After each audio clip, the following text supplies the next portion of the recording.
Did you know that 1/4 of a child's year at school is spent taking standardized tests, and another 3/4 are spent preparing for these tests?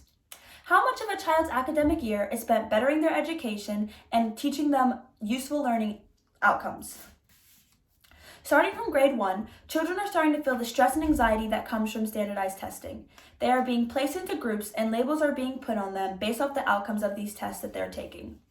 Test administrators don't realize that they are the reason children are slowly dropping out of school.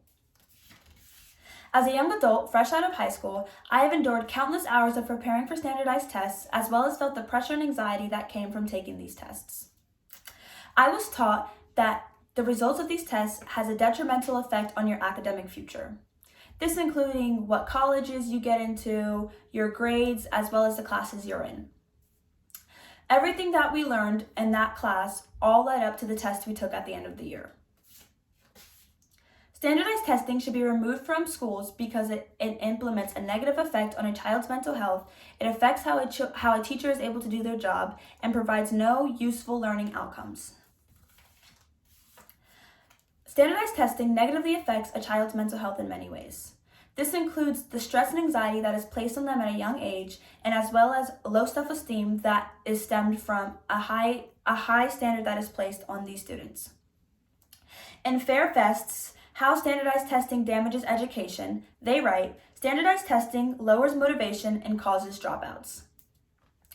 As children are being stressed and filled with anxiety leading up to these tests, their bodies tend to reject this emotion, which can lower their motivation for tests as well as their motivations for school as a whole.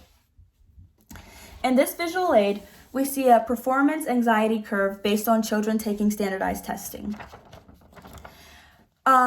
Throughout the year, children's stress tend to be on too little stress, meaning not that much stress as you're preparing for the test throughout the year. But as the test gets closer, you start to feel optimal stress and a tipping point, which can cause fatigue and exhaustion. So countless hours of preparing for tests, as well as pressure constantly being placed on the student by the teacher to do well on these tests, can cause physical and mental negative effects to the mind. Then, as the tests get closer or the day of the test, children can often feel a burnout, which could also lead into an anxiety or panic attacks, as well as meltdowns while taking the tests.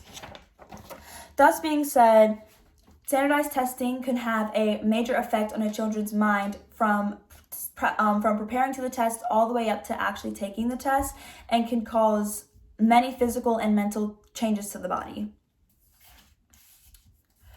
Standardized testing has a major effect on a children's mental health, but also affects the teachers and how they are able to do their job. In Rita Bruvar's and Bruce Carlinzig's book, Accountability in Aboriginal Education, they write, how can teachers continue to act on their ideals as teachers when the political focus is on academic results? The results of children's scores on standardized tests also majorly impacts the teachers. If a student or a class does bad on a test, this can often be flipped back on the teacher, and the teacher will be judged and questioned for their teaching ability.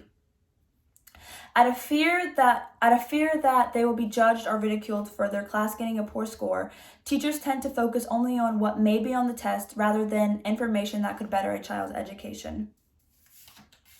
With all the stress and anxiety that stems from standardized testing, you would think it was all worth something, but it's not. Standardized testing provides no useful information and hurts the slower learning kids as well as the faster learning kids.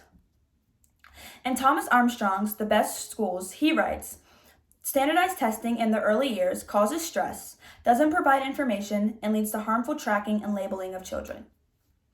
Standardized testing has no useful results out of it that can affect a child's life, a teacher's life, or anyone in the classroom's life. Therefore, it is unnecessary and unuseful in a classroom.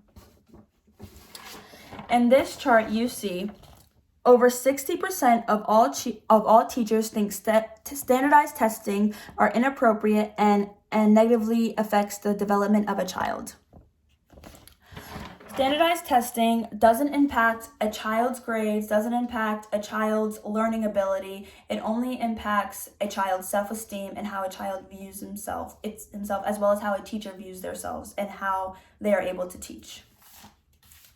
Standardized testing is really for the higher-ups or the people who conduct these tests as a result to see how a school is doing or how a classroom is doing, but those outcomes are incorrect and they don't really show how a child can be doing. For example, a really, really smart child could have a bad morning and therefore fail a standardized test. They then would be stuck in a slower learning class or vice versa. A slower learning child could have a really good day and ace a standardized test. They could then be placed in a faster learning class, which in the end is harmful to their grades and harmful to their learning abilities. So what can we do instead of standardized testing? Instead of standardized testing, we can do day-to-day classroom monitoring, which means watching how a child is in a day-to-day setting, and we can do no prep tests, tests that don't cause pressure and stress to prep for, and tests that test a child on what they know rather than what they've been learning to take on the test. You've heard me speak my thoughts. Now it's your turn. If you want to help make a difference, you can raise your voice by speaking to your local Board of Ed, your state legislator, as well as your federal government. Attached here are different links and numbers and emails you can use to say your opinions on standardized testing and help to better our children's education in the future.